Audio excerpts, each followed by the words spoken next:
Mesdames et messieurs, bonjour, bienvenue à l'émission, Monsieur le maire. Vous allez bien ce matin? Je suis stressé. Comment ça? Kim Zabé est au ballottage. Ça veut dire deux choses. Soit que ça va être plus long ou que ça va être plus court. C'est bon. Ça me dérange à ce point-là. Moi, je veux rencontrer cette personne-là. Bon. Ils vont t'organiser ça, mais t'es pas obligé d'en parler ici ce matin. J'aimerais ça, moi, qu'on fasse une émission du Loft avec l'avocat et le diable. Ah oui, non, pas moi. Comment ça? On pourrait faire ça là-bas? Non, mouille-moi pas dans tes affaires personnelles. Ça m'intéresse pas. Mais pouvons-nous ce matin féliciter le Devoir?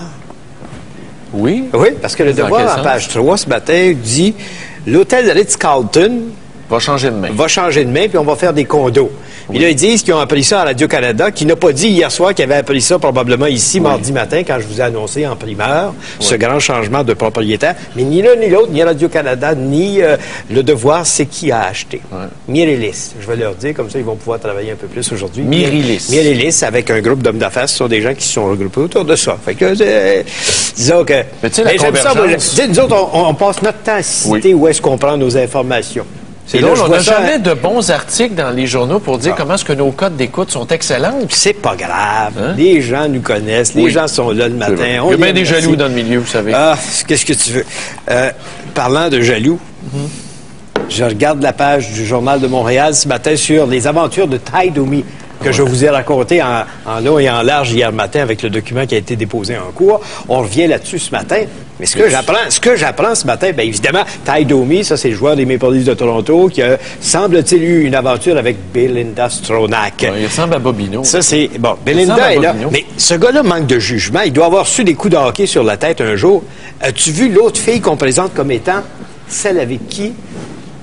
Ah... Il y a du goût. Tia Carrere. Il y a du goût. Tia Carrere. C'est une actrice américaine. Mais je sais pas... Regarde la face. Qu'est-ce que les gens y trouvent à ce gars-là? Moi, je le connais pas. Il y a le fric. L'argent. Pas de casse, pas de numéro. Je le reconnaîtrais pas sur la rue. Non, mais il y a le fric. Ben non. Ben oui, non. Il y a de l'argent. Il a dit qu'il était avec Belinda pour assurer son futur. Donc, il doit pas en avoir tant que ça. Ben, regarde, là, son futur financier de sa famille. Oui, mais il lui donne la maison. Ben oui, mais un joueur de hockey, ça gagne quelques millions de dollars par année. Puis là, Belinda Stronach se fait traiter de briseuse de ménage. Ben, j'ai vu une analyse dans un journal anglophone ce matin là-dessus, où est-ce qu'on dit que c'est épouvantable de traiter une femme en politique. Oui. C'est parce que c'est une femme en politique. Non, c'est parce que les médias ont changé leur façon de traiter ces événements-là. C'est devenu du courant. Comme ça l'est en Europe, comme ça l'est principalement en Angleterre. Au Québec, ça marche pas, ces affaires-là? Ah, ça marche pas, mais ça commence à attirer pas mal plus de monde qu'autrefois. Mais pourquoi on la traite de briseuse? Parce que là, ils s'en vont dans des affaires comme Flash. Là, ce sont des émissions comme Flash. Oui, mais elle n'est pas briseuse de ménage. Belinda Stronach, pour faire une espèce d'infidélité, ça prend toujours bien deux personnes. Ça, c'est sûr. Qui est infidèle? C'est lui, c'est pas elle. Elle est libre. Mais les femmes vont essayer de se dresser là contre ça en disant c'est épouvantable, ils font ça juste aux femmes. Je te rappellerai, moi, que Pierre-Éliott Trudeau... Oui. John F. Kennedy aussi. Quand Pierre-Éliott Trudeau couraillait, ben non, mais il se cachait pas avec Barbara Streisand, Louise Marleau, Németh, là. Il y en a eu des femmes autour de Pierre-Éliott Trudeau après son divorce. Puis c'est parce qu'il n'y avait pas ce genre de médias d'information-là qu'on n'a pas fait autant d'éclat. Mais on en parlait. Il s'en cachait pas. Ça faisait partie de la vie de tous les jours. En tout cas, moi, je m'en cache pas. De toute façon. De toute façon. Qui est-ce que ça intéresse, Stéphane? Ta vie personnelle. Mais tu sais, je vais tout publier un livre l'année prochaine. Je vais tout vous révéler, des détails croustillants. Bon, nous autres, ce matin, on va citer, parce que ça fait... Tu vas en vendre autant qu'Alfonso. Attention. L'édition, une maison d'édition m'a déjà approché. Hein? Oui. Je pourrais publier ça chez vous? Non. Il n'y a pas des poursuites. Écoute, il faut parler des infirmières ce matin. Des infirmières qui travaillent pour des agences. Des infirmières qui quittent leur emploi dans la fonction, dans le public. J'en avais déjà parlé, d'ailleurs. J'en ai déjà parlé de ces agences qui chargent probablement le double du taux horaire de l'infirmière qu'on paye comme du monde dans une agence. 72 millions que ça coûte à l'État, là? À Québec. Oui. Pas à Montréal. Ça, c'est juste pour les agences. Les infirmières, Jean Rochon, l'homme de Lucien Bouchard, les avait mis à la porte dans un programme de réingénierie de la santé. D'accélération de la mise à retraite. Alors là, on manque d'infirmières. quand on en manque, on embauche des agences. Puis à l'agence, quand la fille gagne 30-35 piastres de l'heure dans une agence, l'agence charge au CLSC ou à l'organisme gouvernemental. Tout le monde se prend une cote et c'est le double. Probablement 60 piastres de l'heure qui est chargé. Est-ce qu'il y a quelqu'un à Québec qui nous écoute des fois? Non, mais moi, j'ai une solution. Tu peux faire le message. J'ai une solution, moi. C'est imbécile. Je t'aurais réglé ça d'un trait de crayon. Premièrement, tu fais la conscription des infirmières. C'est-à-dire? Tu dis, tu restes à ton emploi. Si tu quittes ton emploi dans le domaine hospitalier au Québec, attends une minute. Si tu quittes, pendant 2 ans, tu n'as pas le droit de retourner indirectement via une agence. Tu peux être sûr qu'il serait resté. Puis ça ne nous aurait pas coûté 72 millions juste pour Québec. Non, mais attends un peu. Combien ça nous a coûté pour les mettre à la retraite? Combien les chèques qu'on a fait? C'est là qu'il faut que tu mettes des conditions. Tu t'en vas à la retraite, ma belle-fille, ben c'est correct, tu ne retournes pas dans le milieu pendant 2 ans. Il y a un délai de carence. Comme ils ont fait avec les autres fonctionnaires. Tu n'as pas le droit de retourner, indirectement ou directement. Mais il n'y a pas de vision. Puis-je attirer ton attention aussi sur le fait que les infirmières, lorsqu'elles commencent, gagnent 18 piastres de l'heure, au lieu de 33 dans les agences. 18 piastres de l'heure, là.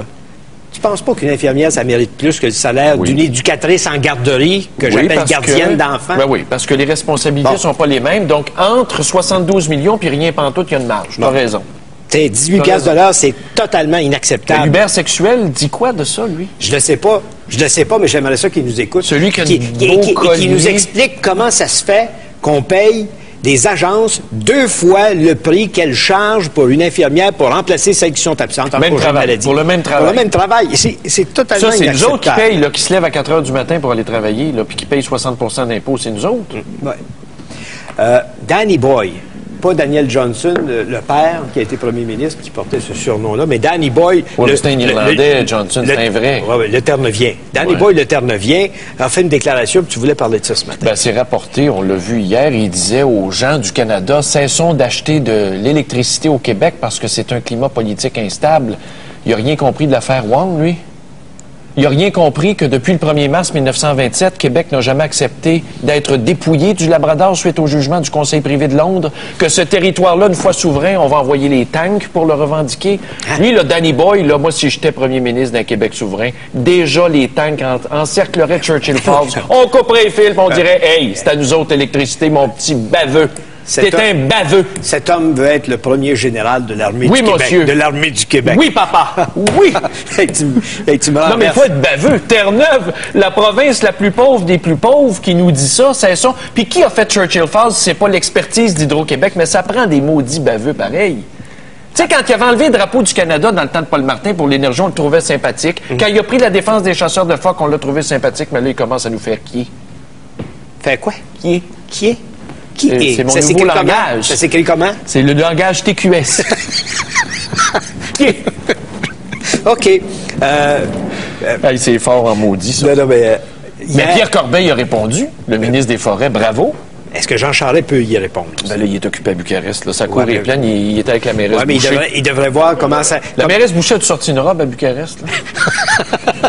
OK, on met quelqu'un là-dessus. On met un caméraman ou un photographe sur la mairesse. On veut voir comment elle est habillée ce matin à Bucarest. Pour le sommet de la francophonie, puis le maire Tremblay a été renommé vice-président de l'Association des maires francophones qui fait des cocktails à vos frais, complètement inutiles et stupides. Puis quand les Africains viennent ici, on paye pour leurs dépenses parce qu'ils n'ont pas d'argent pour se loger.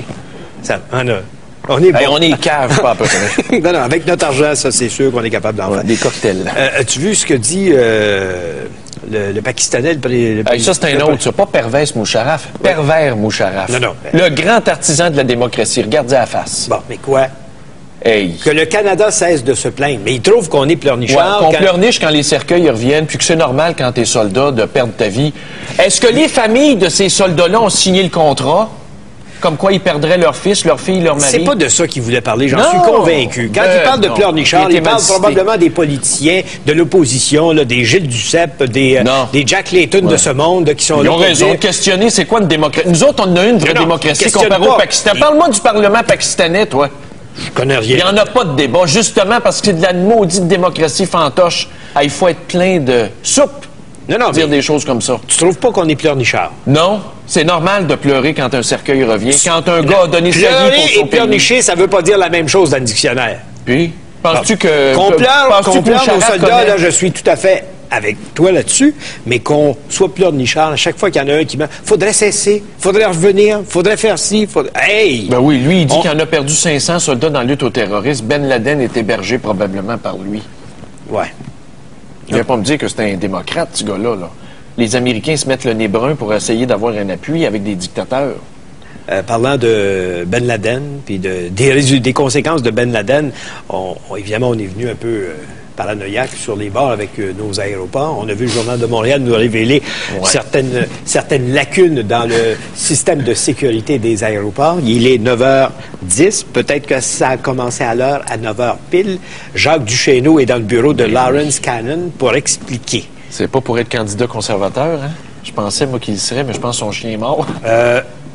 J'étais pas convaincu que c'était l'homme des conservateurs quand le parti est arrivé au pouvoir. Et j'ai comme l'impression que la commande va être pesante. Ça s'appelle règle le problème, je ne veux plus en entendre parler. Face aux Américains comme pays, quand tu gouvernes un pays, tu as l'air d'un cave. Tu as l'air d'un cave, surtout quand tu as en ligne les millions qu'on lui a donnés. Puis là, on essaie de faire de la contre-information en nous disant, d'ici le mois de décembre, on va avoir un système de biométrie pour tous les employés des aéroports. Depuis 2000, c'est arrivé en 2001, les attentats de New York. 2001-2006. 5 ans. C'est un plan quinquennal, comme dans le temps de l'Union soviétique. Ça n'a pas marché. Non, mais c'est épouvantable. Il a empoché combien, tu dis, Duchesneau, une coupe de... Comment il y a? De brun? Comment une coupe de brun?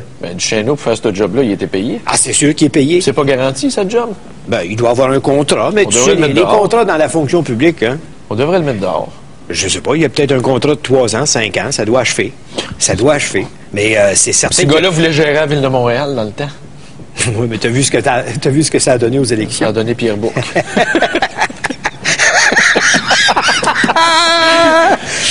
Est-ce que Pierre Bourque était meilleur que Gérald de Tremblay?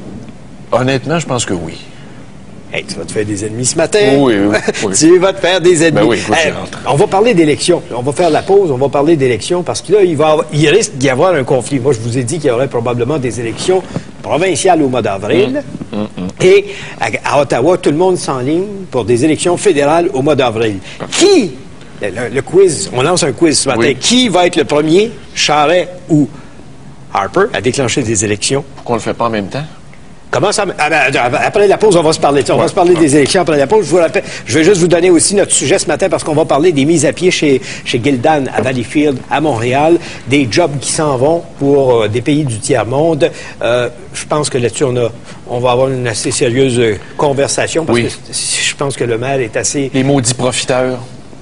En tout cas, on va y revenir. Mais la question qu'on vous pose ce matin, je vous la donne tout de suite. Est-ce normal que nos jobs déménagent au tiers-monde? Est-ce normal que nos jobs déménagent au tiers-monde? Je vous donne tout de suite nos numéros de téléphone pour nous appeler. Montréal, 790-0874, de partout au Québec, sans frais. 1-877-790-3535. Puis il y a le courriel www.tqs.ca.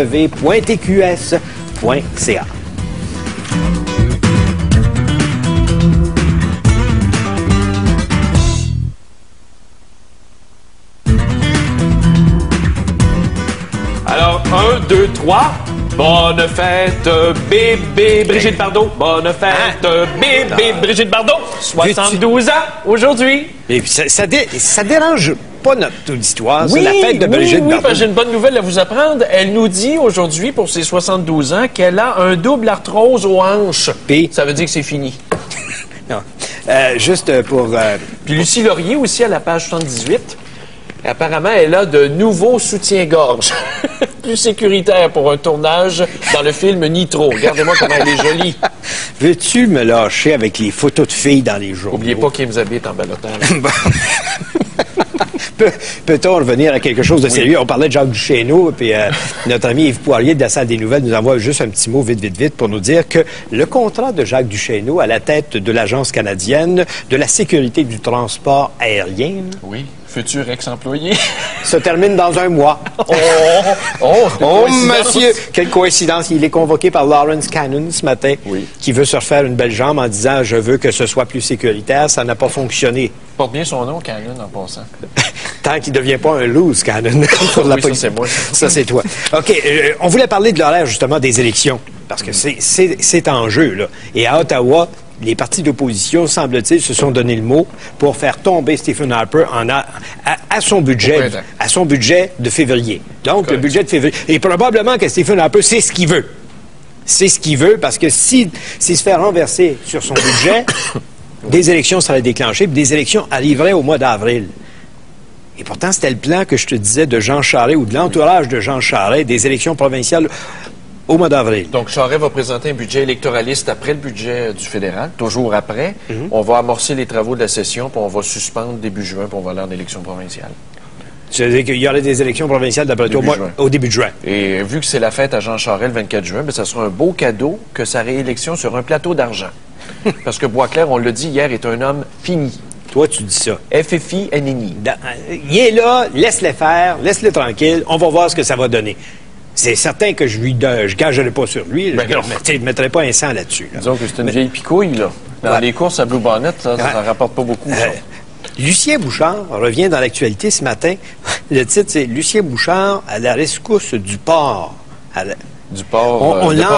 On l'embauche pour réformer en profondeur l'industrie porcine au Québec. Vrai. Il y a un grave problème dans l'industrie du cochon au Québec. C'est quoi? C'est qu'ils peuvent plus se développer. À cause de quoi? À cause des restrictions des gouvernements et de l'environnement. Ouais. Alors qu'on fournissait les Japonais qui admiraient les testicules de cochon. Là, on ne peut plus en envoyer parce que la production ne suit pas. Et ça veut dire qu'il va se passer quoi si Lucien Bouchard se met le nez là-dedans? Peut-être que Lucien pourrait influencer le gouvernement de sorte qu'on relaxe un peu les règles. Ben oui, tu relaxes les règles, puis tu vas avoir du monde dans ton coin. On va dire, pas de porcherie chez nous. Ça On en a déjà 3, mais porcherie, il n'y a pas personne. Ben oui, mais c'est là le problème. Il y en a une quatrième on voudrait garder des emplois, on voudrait avoir des emplois dans ce domaine-là, on voudrait augmenter la production. Il y a toujours des faisacs avec des pancartes qui vont dire pas chez nous. Oui, des faisacs du plateau Mont-Royal. C'est typiquement québécois. Qui viennent s'établir en campagne avec leur maudite résidence secondaire, les gentlemen farmers de m'as-tu vu du plateau, là, de boomers qui cherchent une cause à leur fin de vie, qui viennent chez nous nous écœurer en disant « ça sent mauvais ». Ben oui, mais reste chez vous. T'es dans un parc industriel agricole, va-t'en chez vous. Ouais. Tu peux plus faire d'agriculture en paix avec les boomers de Montréal. On parle ça, c'est une industrie, le cochon, l'industrie du vêtement. Hier, la mauvaise nouvelle, c'est évidemment la fermeture en décembre de Gildan à Valleyfield. Pour des raisons syndicales, je vous le spécifie. C'est pas vrai, ça, le battage qu'ils nous disent depuis tout à l'heure, c'est faux. Pardon, attends un peu. Tu peux dire des raisons syndicales, mais on va parler de ça de façon différente. On va dire que ce sont des raisons économiques. Pas vrai. Ah non? C'est faux. Ben, c'est parce Novembre 2003, la FTQ a retiré 2,5 millions d'actions de Gildan parce qu'ils ne respectaient pas les lois syndicales en Amérique latine, où ils s'en vont. OK. Ensuite, essaie de les suivre. Quand les usines ont fermé chez nous le 13 décembre 2004, en février 2005, Gildan dit de Valleyfield, les gens d'Huntington, venez travailler, on va vous embaucher. Ensuite, 19 juillet 2006, on apprend qu'on négocie la convention collective puis on met 70 personnes à pied. Oh, drôle de coïncidence. Et 2 semaines plus tard, on apprend que Gildan déclare des profits records. La presse canadienne dit, et je cite, « Gildan continue d'épater la galerie le 3 août. Le fabricant de T-shirts revise à la hausse ses prévisions relatives aux bénéfices de l'année 2006. » 3e trimestre cette année de Gildan, une hausse des profits, 42 millions d'impoches des actionnaires comparativement à 32 millions l'année précédente. Puis après, on vient d'apprendre hier que, vous savez, la mondialisation, il faut fermer mon œil. Mon œil, vous êtes une bande d'immoraux. Toi, tu fais allusion au profit là, pour exciter le monde en disant ils font des profits, ça marche. Oui, mais c'est une compagnie publique. Les compagnies qui sont à la bourse ont une obligation de performance pour les investisseurs, parce que les investisseurs vont avoir 2 piastres et 6. Ils vont avoir 2 piastres et 6 sur chaque action de rendement. Puis, c'est pas assez. Ils ont pris le risque de faire en sorte que ce soit une compagnie qui fonctionne. Elle fonctionne très bien. Ben oui. C'est quoi le problème de fermer les usines au Canada si ça va bien? Comment ça se fait que Dov Charney, un juif de Montréal, a réussi à prendre son sweatshop au Mexique, le transférer à Los Angeles, respecte ses employés, les traite bien, puis il fait 10 millions de profits par année? Il n'est pas une compagnie publique. Puis, il gère toujours bien 1500 employés. C'est pas la même chose. Ah, toi, t'as pas... D'être une compagnie publique, l'investisseur n'a pas de cœur. Les pétrolières, prends toutes ces grosses compagnies. C'est un numéro. À partir de ce moment-là, oui, tu gères en fonction des actionnaires qui veulent du rendement. Ton Parti conservateur nous avait promis un programme d'aide pour les travailleurs âgés du textile, entre autres, qui n'ont pas tenu leurs promesses. On l'a vu lundi dans les journaux, ils ont dit « Excusez-nous, les vieux de 52 ans qui ont perdu le job, vous retournerez à l'école, vous retournerez au travail. Essaye donc de te replacer dans une région, toi, quand tu as 53 ans, tu n'as pas eu un diplôme universitaire, tu as fait ça toute ta vie. Moi, j'ai un courriel ici. Tout est une question... tout est une question de rendement. De rendement. Oui. De rendement. Puis quand vous êtes plus bon, mesdames et messieurs, les vidanges passent le jeudi, tu te mets dans un sac noir, puis on te recycle pas, t'es dans le container. C'est déplorable, c'est triste, je suis tout à fait d'accord avec toi. C'est triste. Qu'est-ce que tu dis à cet enfant-là qui dit que son père pleure depuis hier, 52 ans? Où est-ce qu'il va se replacer? Trouvez-moi la solution. Ah oui? Il n'y en a pas. On va parler au président de la Fédération des travailleurs et travailleuses du Québec, la FTQ, M. Henri Massé, qui est en ligne avec nous. M. Massé, bonjour. Bonjour. Vous réagissez comment devant cette annonce faite hier? On réagit très mal, parce que Gildan, d'abord, il faut rappeler que le Fonds de solidarité, au moment où Gildan a décidé d'aller produire à l'international, le Fonds de solidarité, on était là. Et mais en même temps, il avait promis de conserver des emplois au Québec, puis même d'en développer de nouveaux. Il avait fermé un peu d'emplois au niveau de la fabrication, mais il avait créé des emplois dans le tissage, dans la teinturerie, dans le bout de Valleyfield, le tricotage, bon. Et même s'il avait fait de la production au Honduras ou ailleurs, il avait créé 1000 emplois supplémentaires à Montréal. Et là, c'est ça qu'ils sont à Montréal et autour, là. Et là, c'est ça qu'ils sont en train de tout ramener à l'extérieur. Ça n'a aucun sens. Mais c'est sûrement pas le seul secteur de l'industrie qui pense comme ça. C'est-à-dire qu'on va faire plus de profits si on fait ça ailleurs. Mais ça n'a aucun sens en général. Nous, là, puis je vais le dire bien clair, là, qu'on aille produire en Chine, aux Indes ou ailleurs, les entreprises d'ici ont toujours produit un peu ailleurs. Sauf que le problème qu'on a à l'heure actuelle, là, il s'est jamais fait dans l'histoire économique des mouvements aussi rapides où nos entreprises ont décidé de transporter, puis quasiment tout le monde en même temps, leur emploi en Chine ou ailleurs. Et moi, qu'une entreprise d'ici, j'en connais des entreprises d'ici qui vont faire une partie de la production en Chine, mais qui se sont souciés de maintenir les emplois ici, de développer des nouveaux créneaux, puis se sont donné une stratégie gagnante. Mais je dirais, le 3/4 des entreprises, ils se foutent carrément de l'emploi, ils s'en vont en Chine, ils n'ont pas de dommages pour eux autres. Si nos entreprises d'ici étaient en danger, je peux vous dire qu'ils frapperaient aux portes du gouvernement à l'heure actuelle, puis ils demanderaient de mettre des mesures, puis d'empêcher ça.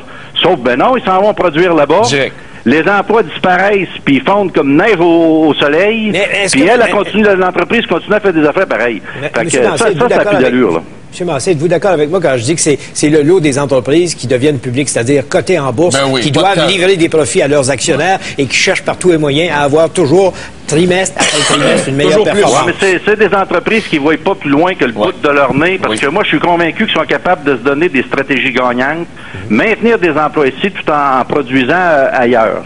Mais ils se donnent même plus la peine de le faire. Et plus que ça, là, on parle du Québec vis-à-vis de la Chine. Il y a beaucoup de ces entreprises-là, par exemple, il y a quelques années, qui produisaient en Thaïlande, puis quelques autres pays asiatiques. Puis parce que les salaires sont rendus à 2 piastres de l'heure là, ils sont en train de faire un mouvement vers la Chine pour s'en aller à 20, 22 cents de l'heure. C'est ça qui a plus d'allure. On se fout carrément des travailleurs. Puis pour une scène de plus du chandail, on va faire n'importe quoi. Mais M. Massé, moi j'ai pris le temps ce matin de sortir tous les articles du Saint-François, du Soleil de Valleyfield. Et quand tu regardes ça, tu te dis, bon, c'est drôle, ils commencent à mettre du monde à pied, par exemple en juillet, en pleine négociation de la convention collective. En 2003, le Fonds de solidarité de la FTQ retire ses billes parce qu'on ne respecte pas les lois syndicales des employés d'un sweatshop au Honduras, où ça avait fait les manchettes. Tu te dis, coudonc, ils ont-tu voulu jeter le syndicat à terre? C'est tout ça l'arnaque? Oui, vous dire franchement, Gildan, là, ils ont toujours été trop de cul. C'est pour ça d'ailleurs que le Fonds de solidarité est sorti de là. Et je vais le dire, on n'est pas complètement sorti parce que on a dit qu'on le ferait d'une façon ordonnée, là, mais on achève. Et ils sont opposés à Montréal, ici, par exemple, dans la fabrication. Et à un moment donné, les travailleurs ont essayé de se syndiquer. Ils ont tout fait. Alors, on les rencontrait, ils nous disaient que non, c'était pas ça. Mais ils ont eu des stratégies. Là, on me dit que ça s'améliore un peu parce qu'il y a une organisation qui surveille un peu au Honduras ou ailleurs, là, qui s'améliore, qui sont meilleurs citoyens corporatifs. Mais encore une fois, ce qu'ils sont en train de nous faire au Québec, une entreprise du Québec qui a été mise sur pied avec l'argent des Québécois puis des Québécoises et qui sont en train de fermer. À l'heure actuelle, ils sont pas obligés de faire ça. Puis ils feraient de très, très bons profits sur leur chandail. La même chose. Quand vous ils seraient capables de maintenir les emplois au Québec, mais là, ils regardent même. Mais là, qu'est-ce qu'on dit au gars de 52 ans qui a perdu sa job là, à Valleyfield? Ben, on le dit, notre cas à l'FTQ, on travaille très fort là-dessus à l'heure actuelle. Et on va revenir à la charge, là, parce que vous parliez du PATA tantôt, je vous écoutais en attendant sur la ligne. Là. On a eu des engagements du gouvernement du Québec puis du gouvernement fédéral, mais ce qu'on est en train de nous sortir, je pense que ça vaut pas cher. Et deuxièmement, moi j'aimerais rappeler là, au gouvernement du Québec, puis j'aimerais rappeler au parti, au gouvernement conservateur à Ottawa, que la seule chance qu'il y a de se faire élire, c'est le Québec. Et 60%, par exemple, des emplois dans le vêtement puis dans le textile au Canada, là, sont au Québec. Montréal, c'est la capitale de la mode. On est en train de tout perdre ça. C'est des emplois souvent qui sont effectués, par exemple, dans le Grand Montréal, ici, par des immigrantes, des premières générations. S'ils perdent ces emplois-là, puis qui ne sont pas des emplois là, de Klondike, là, autour de 11 pièces de nuit, 12 pièces de l'heure, mais au moins ils ont un régime de retraite, un régime d'assurance. S'ils perdent ça, bien-être social ou petite jobine au salaire minimum, pas de fonds de pension, pas d'assurance, rien. C'est avec ça qu'on est en train de jouer. Mais c'est pas rose. Quand on regarde ça, c'est pas rose, pantoute. Ben voyons donc, ils ont augmenté leur profit. Non, c'est pas rose pour les manufacturiers. Les manufactures au Québec, ouais. Si t'es un employé de manufacture, regarde ailleurs puis prends pas de chance. C'est pas rose pour les travailleurs, mais les entreprises, eux autres, ça va fort bien parce qu'ils déménagent en Chine puis ils continuent à vendre ça pareil comme si de rien n'était. M. Massé, merci beaucoup. Merci beaucoup d'avoir été avec nous. Merci, bonjour. Au revoir. Donc, notre question ce matin, est-ce normal, je vous la répète, avec l'histoire de la fermeture de Gildan à Valleyfield, puis les autres là, qui sont déménagés ou qui vont peut-être déménager puis faire perdre des emplois. Alors, la question, c'est, est-ce normal que nos jobs déménagent dans le tiers-monde?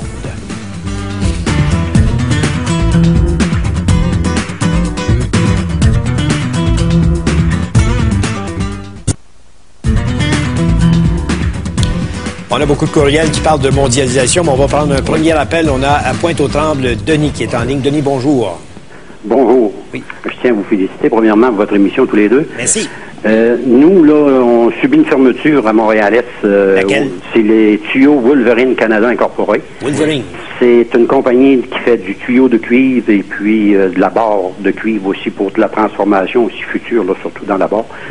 Et puis là, on était en grève avril et mai, le printemps passé. On nous a menacé de fermeture. On a accepté des conditions à rabais pour rester ouvert, comme de raison. Et puis là, maintenant que le dollar américain a baissé, c'est pas le dollar canadien qui a monté, c'est la pièce américaine qui a baissé. Et puis là, on nous dit qu'à cause du prix des métaux qui ont beaucoup augmenté, puis tout ça, la raison officielle, c'est ça. Puis est-ce qu'il est exporté aux États-Unis? La vraie raison, là, c'est simple. C'est qu'on était la seule usine sur 11 qui est syndiquée. Puis est-ce que vous exportiez aux États-Unis? Ah oui, beaucoup. C'est ça, la hausse du dollar fait mal. Hein? Le dollar canadien est trop fort. C'est ça le problème. C'est en train de tuer l'industrie manufacturière. Mais pour vous, c'est une action syndicale de vous fermer.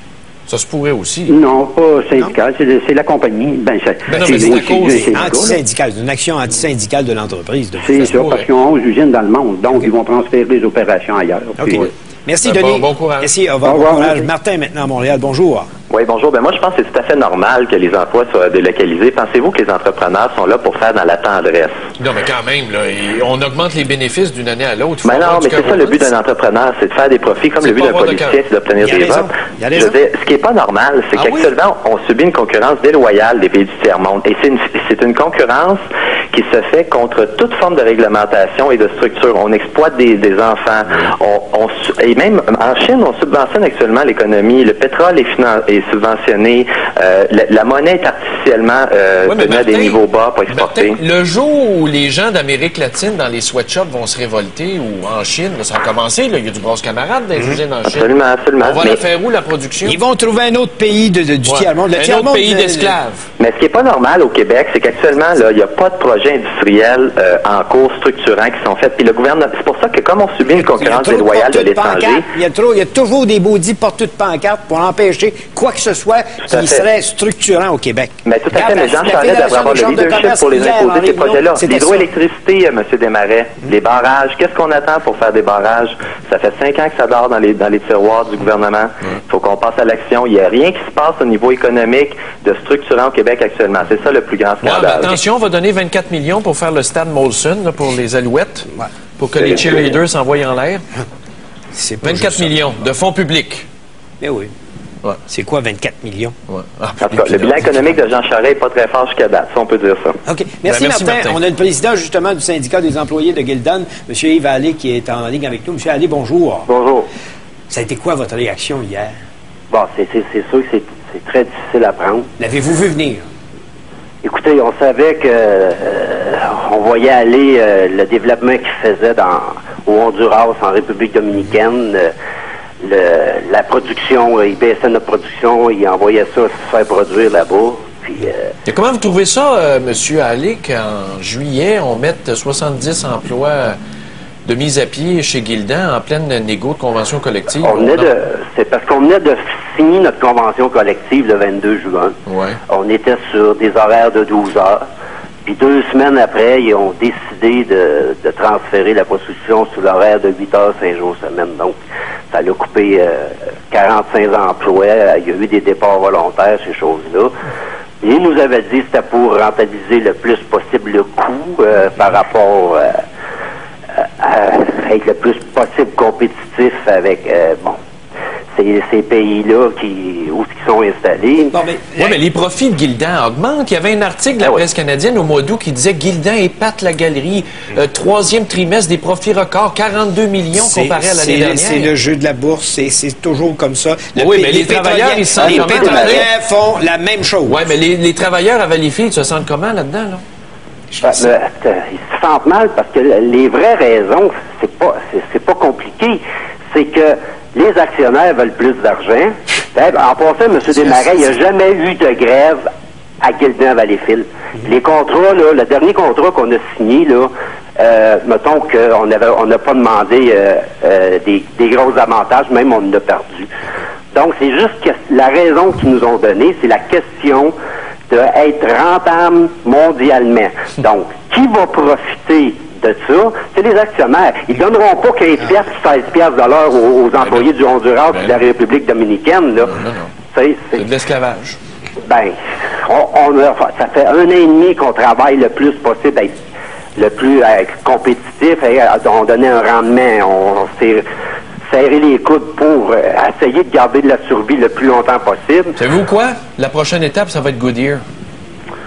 Fais ton prophète de malheur. Je ne fais pas mon prophète de malheur. Les Américains attendent ça de tirer à plug. Monsieur Gendron, en tout cas, vous connaissez bien vos dossiers parce qu'au Conseil régional d'FTQ à Valleyfield, là, on est plusieurs compagnies, puis on est tous on est tous après à regarder ces choses-là parce que tout s'en va. On va devenir une ville fantôme.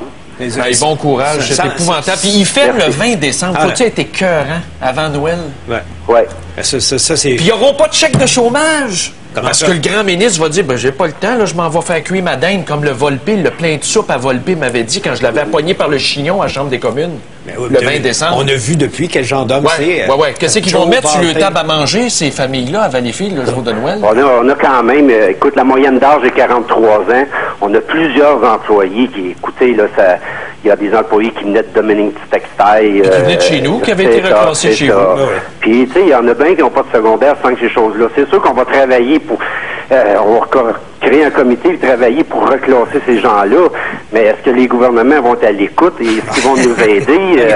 Peut-être un peu parce qu'il y a des élections aux 2 paliers l'an prochain. Ça va mieux marcher parce que les députés vont travailler. OK, merci, M. Hardy, d'avoir été avec nous. Bonne chance. On sympathise avec vous. Merci. La question ce matin, est-ce normal que nos emplois déménagent au tiers-monde? On fait une courte pause et on continue avec vos appels, vos commentaires sur cette fermeture de Gildan à Valleyfield annoncée hier.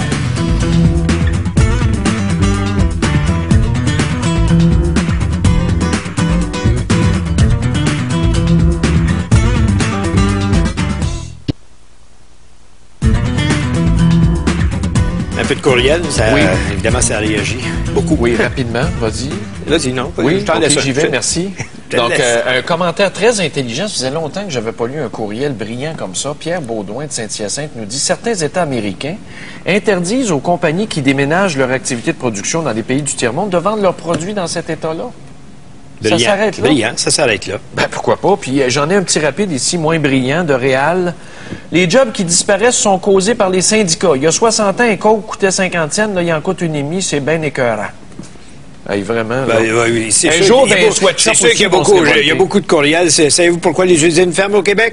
C'est à cause des syndicats qui en veulent toujours plus. Ça, c'est les gens à Chicoutimi. Tu penses que ces gens-là dans les sweatshops se révolteront pas un jour? Oui, mais Gildan, là, il n'est pas seul. Ici, quelqu'un qui me parle de Cercueil Vic Royal de Victoriaville. Oui. Il y a 1 an, il y avait 450 employés. Il y en a maintenant 208. Ils ont ouvert une usine en Chine. C'est quand? La prochaine étape. Ensuite, les bottes d'hiver Régence, Mme Louise de Québec qui dit la même affaire. Mais j'ai aussi Hélène à Québec qui dit je pense que le problème vient des syndicats. C'est sûr que c'est pas normal, mais les compagnies du Québec ne sont pas des œuvres de charité.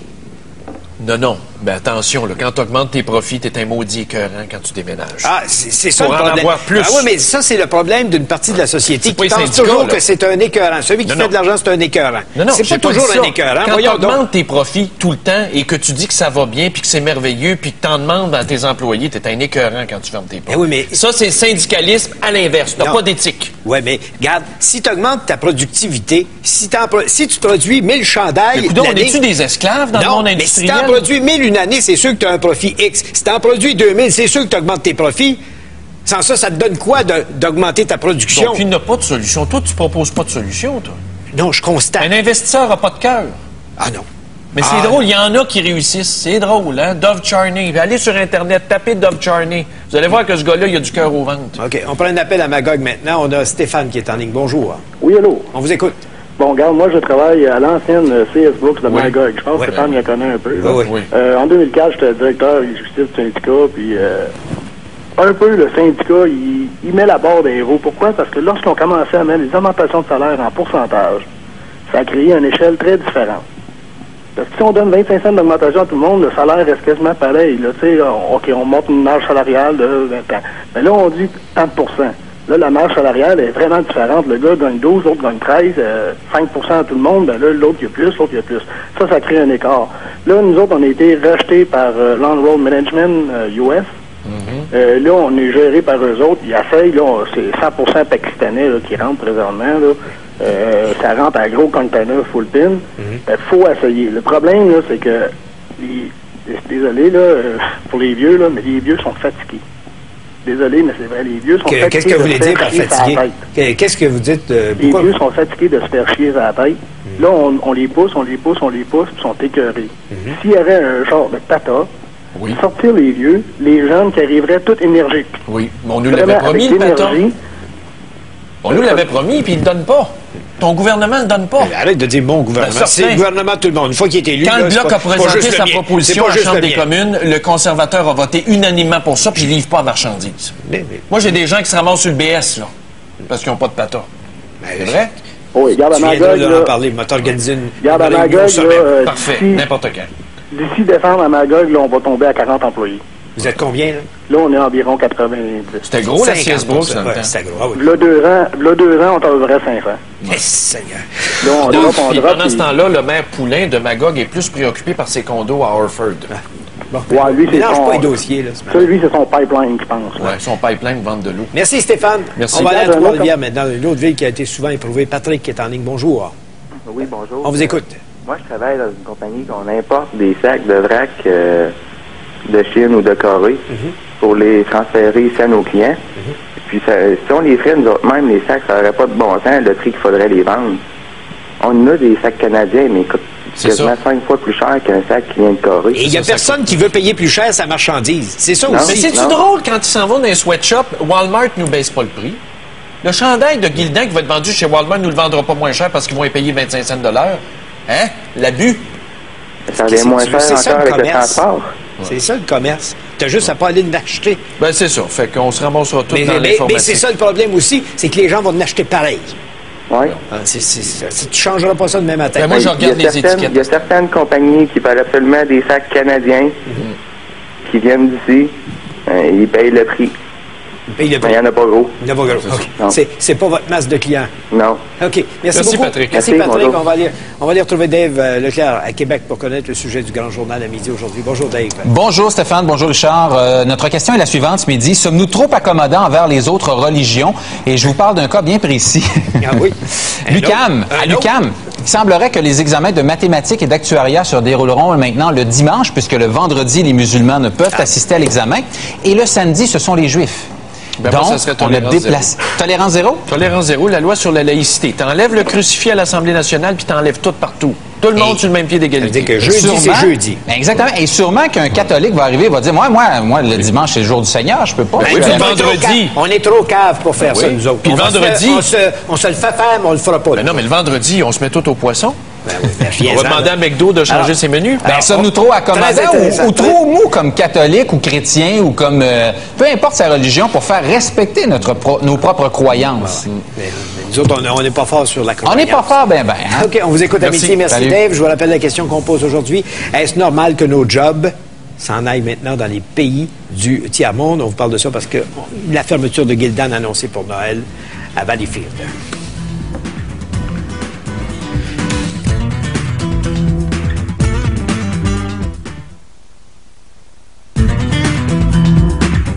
Des solutions, il n'y en a pas tant que ça. Hein? C'est l'étatisation. Ben quoi? On veut pas qu'ils s'en aillent. On veut pas que les employés perdent leur emploi, mais en même temps, on veut pas payer de prix. On veut pas payer le prix que ça coûte ailleurs pour produire. Il n'y a pas de conscience au niveau des consommateurs. Moi, depuis 2-3 ans, je regarde les étiquettes à cette heure. Comprends-tu? Ou les étiquettes de souliers, c'est fait où? C'est fait dans un sweatshop ou c'est fait dans les pays qui partagent notre culture? Mais la bonne affaire, c'est de taxer. En Europe, les produits qui viennent de l'étranger sont taxés davantage. Essaie de t'acheter un téléviseur japonais à Paris. Je vais te dire une affaire, tu vas le payer le prix. Hein? Tu n'auras pas des aubaines comme nous autres à 399$. Parce qu'ils en fabriquent, eux autres. Bon. Ils en fabriquent. Quand ils en fabriquent, mais ce qui vient de l'étranger, c'est contrôlé. Mais dans le textile, Paul Martin n'a pas eu de couille. Il aurait pu mettre des barrières tarifaires pour 5 ans, le temps de nous faire une transition pour se diversifier, puis il l'a pas fait, parce qu'il a le nez brun avec la Chine. OK. On va aller voir la Granby maintenant. On a un appel de Raymond. Bonjour. Bonjour, vous deux. Félicitations pour votre émission. On vous écoute. Moi, je travaille à Coinsville pour l'usine de textile de Consoltex. Mon Dieu, mes sympathies. Vous savez que Consoltex est en voie de fermeture. Oui, je le sais. On a, une couple d'années, mais on a fermé les 3 autres... Montmagny a fermé. Les 3 autres usines qu'on avait au Canada. Celle-là à Sherbrooke, à Alexandria, à Ontario, puis... celle-là aussi à Montmagny. Oui. Là, mais vu que nous autres, on a resté ouvert celle-là à Coinsville parce qu'on était l'usine la plus grosse au Canada, vu qu'on avait les 2 usines, celle-là de finition et brut.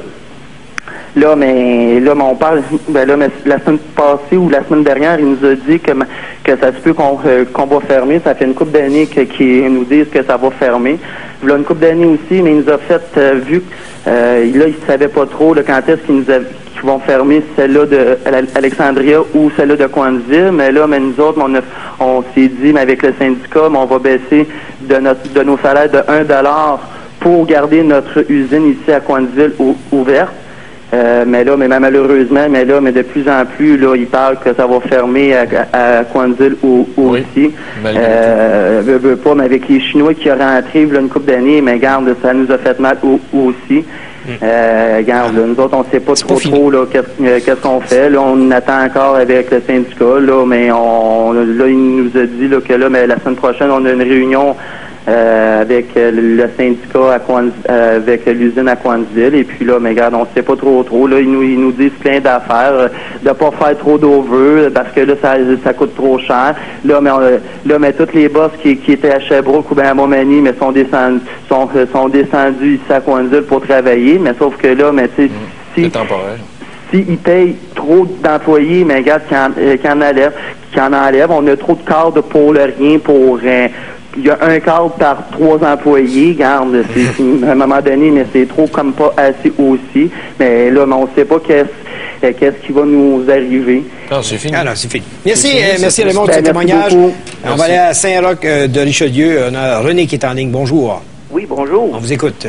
Moi, je suis un ancien travailleur de l'industrie porcine. Oui. Et puis, c'est vraiment ça. C'est vraiment nous emmener vers le tiers-monde parce qu'ils veulent plus que le monde gagne des gros salaires. Et puis, ils amènent au pied du mur souvent, puis on n'a plus le choix. Oui, mais regardez ce que vous dites. Comment ça se fait, par exemple, si c'était une question salariale, pourquoi Gildan s'est pas su avec ses employés de dire, écoutez, il faudrait qu'on baisse de 20%? Regarde, la réponse, elle vient de Joliette à Isabelle. Et elle nous dit syndicat ou pas. 8$ ou 18$ de l'heure, ça change rien quand tu dois te battre contre 8$ à 10$ par jour.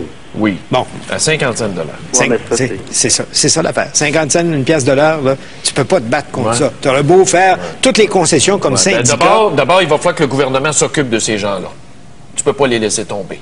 C'est ça des mesures sociales. Ben oui, des mesures sociales. Qu'on les ferme, les usines, mais qu'on les prenne, ces gens-là, en dignité jusqu'à la retraite. C'est pas vrai que tu donnes ta vie pour rien. As-tu imaginé la facture? Oui. Ben c'est ça, parce que le gouvernement s'est poigné le beigne. Ils n'ont rien fait pour nous protéger. C'est de leur faute. C'est parce que ça va tomber comme des bouches. Ça va tomber comme des bouches. Voyons donc. Merci, René, de votre intervention. On va aller à Marilyn. Je pense qu'on a peut-être le temps avec Marilyn. On a fini. Déjà fini. D'une tristesse épouvantable. Ouais.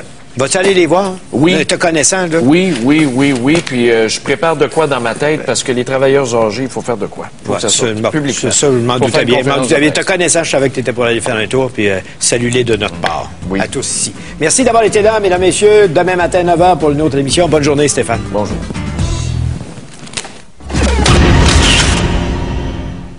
Donc, il ne doit pas en avoir tant que ça.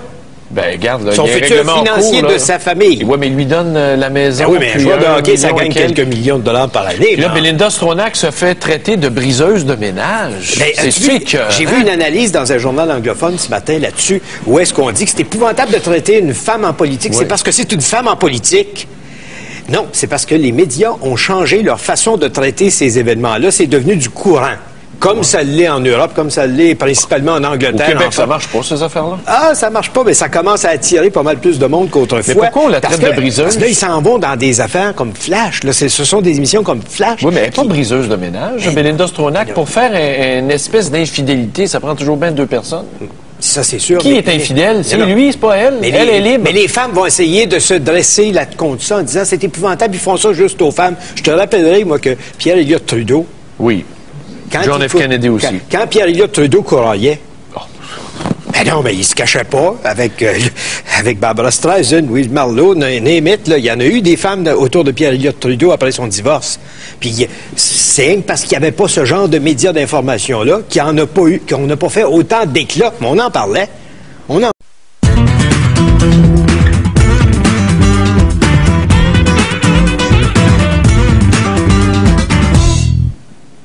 Mesdames et messieurs, bonjour, bienvenue à l'émission, Monsieur le maire. Vous allez bien ce matin? Je suis stressé. Comment ça? Kim Zabé est au ballottage. Ça veut dire 2 choses. Soit que ça va être plus long ou que ça va être plus court. C'est bon. Ça te dérange à ce point-là? Moi, je veux rencontrer cette personne-là. Bon. Ils vont t'organiser ça, mais t'es pas obligé d'en parler ici ce matin. J'aimerais ça, moi, qu'on fasse une émission du Loft avec l'avocat et le diable. Ah oui, non, pas moi. Comment ça? On pourrait faire ça là-bas? Non, mouille-moi pas dans tes affaires personnelles. Ça m'intéresse pas. Mais pouvons-nous ce matin féliciter le Devoir? Oui. Oui, parce que le Devoir, en page 3, ce matin, dit l'hôtel Ritz-Carlton va changer de main. Puis on va faire des condos. Puis là, ils disent qu'ils ont appris ça à Radio-Canada, qui n'a pas dit hier soir qu'ils avaient appris ça probablement ici, mardi matin, quand je vous ai annoncé en primeur ce grand changement de propriétaire. Mais ni l'un ni l'autre, ni Radio-Canada, ni Le Devoir, c'est qui a acheté. Mirilis. Je vais leur dire, comme ça, ils vont pouvoir travailler un peu plus aujourd'hui. Mirilis, avec un groupe d'hommes d'affaires. Ce sont des gens qui se sont regroupés autour de ça. Fait que, on parlait, ils s'en cachaient pas. Ça faisait partie de la vie de tous les jours. En tout cas, moi, je m'en cache pas. De toute façon. De toute façon. Qui est-ce que ça intéresse, Stéphane? Ta vie personnelle. Tu sais, je vais tout publier un livre l'année prochaine. Je vais tout vous révéler, des détails croustillants. Bon, nous autres, ce matin, on va citer, parce que ça fait... Tu vas en vendre autant qu'Alfonso. Attention. L'édition, une maison d'édition m'a déjà approché. Hein? Oui. Mais je pourrais publier ça chez vous? Non. Il n'y a pas des poursuites. Écoute, il faut parler des infirmières ce matin. Des infirmières qui travaillent pour des agences. Des infirmières qui quittent leur emploi dans la fonction, dans le public. Tu en avais déjà parlé, d'ailleurs. J'en ai déjà parlé de ces agences qui chargent probablement le double du taux horaire de l'infirmière qu'on paye comme du monde dans une agence. 72 millions que ça coûte à l'État, là? À Québec? Oui. Pas à Montréal. Ça, c'est juste pour les agences à Québec. Les infirmières, Jean Rochon, l'homme de Lucien Bouchard, les avait mis à la porte dans un programme de réingénierie de la santé. D'accélération de la mise à retraite. Alors là, on manque d'infirmières. Quand on en manque, on embauche des agences. Puis à l'agence, quand la fille gagne 35 piastres de l'heure dans une agence, l'agence charge au CLSC ou à l'organisme gouvernemental. Tout le monde se prend une cote et c'est le double. Probablement 60 piastres de l'heure qui est chargé. Est-ce qu'il y a quelqu'un à Québec qui nous écoute des fois? Non, mais moi, j'ai une solution. Tu peux faire le message. J'ai une solution, moi. C'est imbécile. Je t'aurais réglé ça d'un trait de crayon. Premièrement, tu fais la conscription des infirmières. C'est-à-dire? Tu dis, tu restes à ton emploi. Si tu quittes ton emploi dans le domaine hospitalier au Québec, attends une minute. Si tu quittes, pendant 2 ans, tu n'as pas le droit de retourner indirectement via une agence. Tu peux être sûr qu'il serait resté.